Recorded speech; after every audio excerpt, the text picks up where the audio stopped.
We have seen that the threat against our country in the nuclear age is an extremely broad one. With modern weapons, we could be attacked anywhere, at any time, with little warning. Your government is preparing to meet the threat of nuclear warfare with all of the skill and ingenuity it possesses. But national survival concerns not only our government, but us as individuals. We all have a responsibility to help. Civil defense is teamwork for national survival, teamwork at the federal, state, community, and family level. If our national defense is to overcome or deter aggression, all of these groups must function as a team. Each individual must know how to protect himself and help others.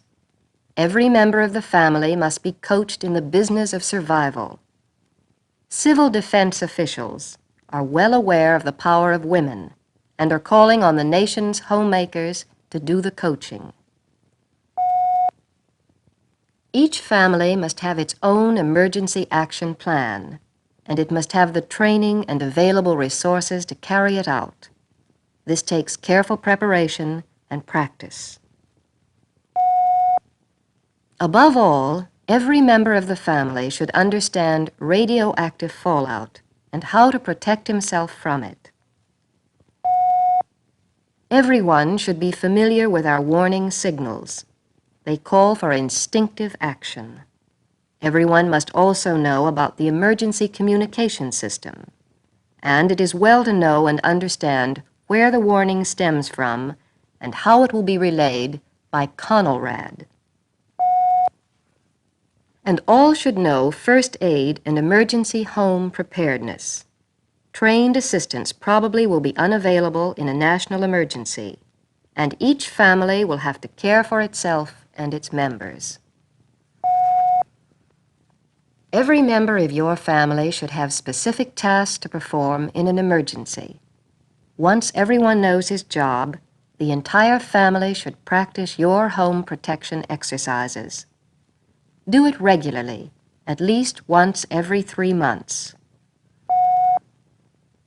At least some members of your family should have special training in key home protection skills. They will then be able to assist other members of the family in their assignments. At least one adult should be trained in first aid. The Red Cross has a 10-hour course. If possible, everyone in your family should have it. Someone also should take the Red Cross Home Care of the Sick and Injured course. Home rescue and firefighting courses are available, and someone in your family should take them as soon as possible. The techniques learned may save your home. They may save your lives. While the responsibility for home protection must be shared by all members of the family, it rests mainly with the homemaker. With a little gentle help from Mother, families can all be well prepared. To help you organize your home protection program, the Office of Civil and Defense Mobilization has adopted a Home Preparedness Award. It is conferred on families whose homes are adequately prepared. To merit this award, members of your family must fulfill these 20 requirements. You must know the warning signals and what they mean. Alert: a blast of 3 to 5 minutes on the siren.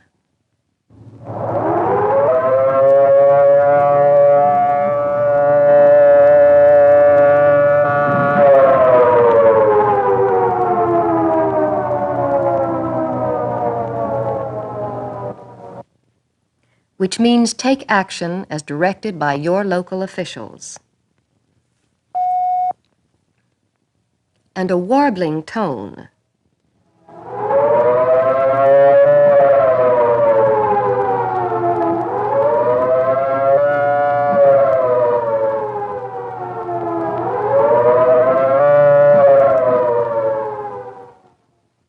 or a series of short blasts, which mean attack. Seek the best available shelter immediately. Know your community's plan for emergency action. Your civil defense officials either have one or are working on one. Understand what your role should be. See that your own plans correspond to the overall plan. Select a family shelter area. Pick the spot which will afford the best possible natural protection from radioactive fallout, and then determine how you can improve its protective features. Remember that everyone can protect himself from fallout by placing a heavy mass of material between himself and the radiation. For excellent protection, you will need the equivalent of 1 foot of concrete. The most likely spot for your shelter area will be in the corner of your basement, which is most protected.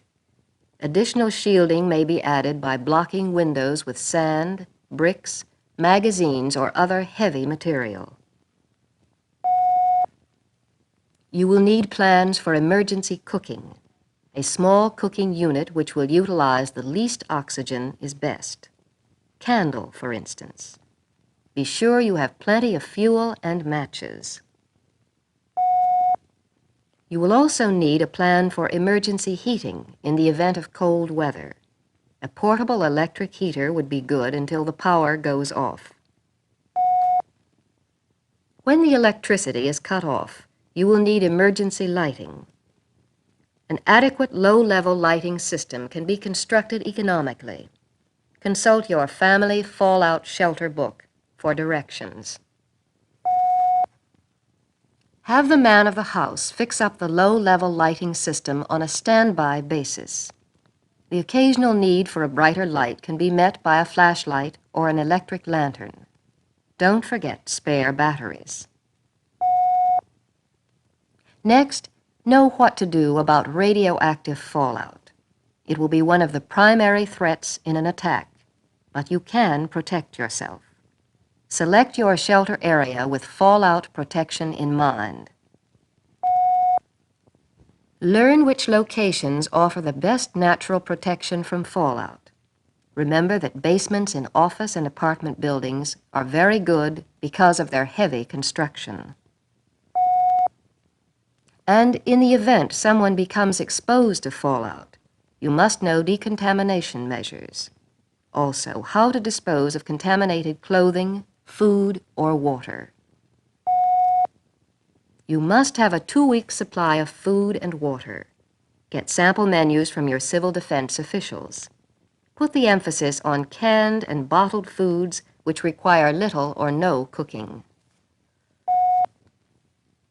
Don't forget to include special foods for elderly persons, babies, or the chronically ill, such as diabetics.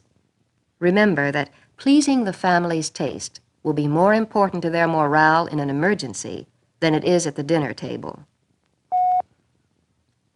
Water should be bottled in the equivalent of 1/2 gallon per person per day. It should be rotated at least twice a year. Tap water, like the other utilities, probably will be shut off in an emergency. You must know the different ways of purifying water. You must have a radio that does not depend on a commercial source of power. It probably will be your only communication with the outside world. Be sure to have extra batteries. Remember that the better protected your shelter area, the worse your chances of radio reception. Check the reception in your area. You may need an outside aerial. Know your CONELRAD stations, 640 or 1240 on your standard AM radio dial. Keep tuned to one or the other throughout the emergency. This will be your source of survival instructions and information. Remember that CONELRAD reception will not be consistent everywhere. It won't be as good as reception of your daily programs. Test your reception to be sure that you can receive broadcasts. Every home must have a good first aid kit. Consult the Civil Defense First Aid leaflet for a list of basic items you will need. Also, don't forget medicines for chronic illnesses. Your first aid items should be packaged in a waterproof wrapping and stored with your 2-week supply of food and water. They should also be ready to be moved to your car if you are called on to evacuate. Have plenty of emergency clothing and blankets. This will be very important in cold weather. In any weather, you will want some changes of clothing. Morale will be one of your biggest problems in an emergency. Time will pass faster if you have recreational supplies for the family, games and books, and religious articles. Your next requirement is to do fire preventive housekeeping. Give your house and yard a thorough and periodic cleaning for flammable objects. The best way to fight fire is to remove potential fuel. If your drapes and slipcovers are not fire-resistant, treat them at home. Check your chimney, pipes, and heating equipment, your electrical appliances and cords periodically. These are sound, everyday practices. Have emergency firefighting plans and equipment, stored water in case the taps are off, and a hand pump, faucet adapters for your garden hose, a good ladder, and perhaps a fire extinguisher. Give each member of your family a firefighting assignment and hold periodic fire drills, at least once every 3 months, so that you will all become an instinctive firefighting team. Another requirement is emergency sanitation plans. Be sure you have everything you need to meet your family's requirements. Cans with tight-fitting lids, plenty of disinfectants, soap, towels, and washcloths, and so on. Have a detailed family emergency plan which encompasses all of the protective techniques you have learned. Make sure that all members of the family are familiar with it. Practice often. If your community plan calls for evacuation, your family plan should include supplies and equipment for quick movement to the family car. And be sure also that the car is in good working order at all times. Be sure that your preparations and plans are current with your state and local plans. Because the nuclear threat has developed so rapidly, civil defense is still developing to meet the threat. Fulfillment of these 20 requirements we have just reviewed makes your family eligible for the Home Preparedness Award. The preparations are simple, but oh, so important. Start right away to make your home a prepared home. There is still another award for which I know you will want to strive. This is the special gold citation for those who actually acquire a family fallout shelter which meets approved specifications. This is much easier and less expensive than you would imagine, and the reassurance it will give you and your family in any emergency will be worth every penny you spend. You can build one yourselves in your spare time. In this way, it will cost you only a few $100s, but will be worth much more in peace of mind. If you want a little better protection, you can hire a contractor to build one of several shelters from approved civil defense plans. Any of the approved shelters will provide virtually complete fallout protection. Make your plans right now to become a winner of the Gold Citation by acquiring an approved fallout shelter and stocking it with the necessary supplies and equipment. I cannot emphasize too strongly the importance of family planning right away. Remember that the National Civil Defense Plan assumes it will be 2 weeks after an attack before any outside help will be available. During those first 2 weeks, especially, millions of families may be totally dependent upon their own resources for survival.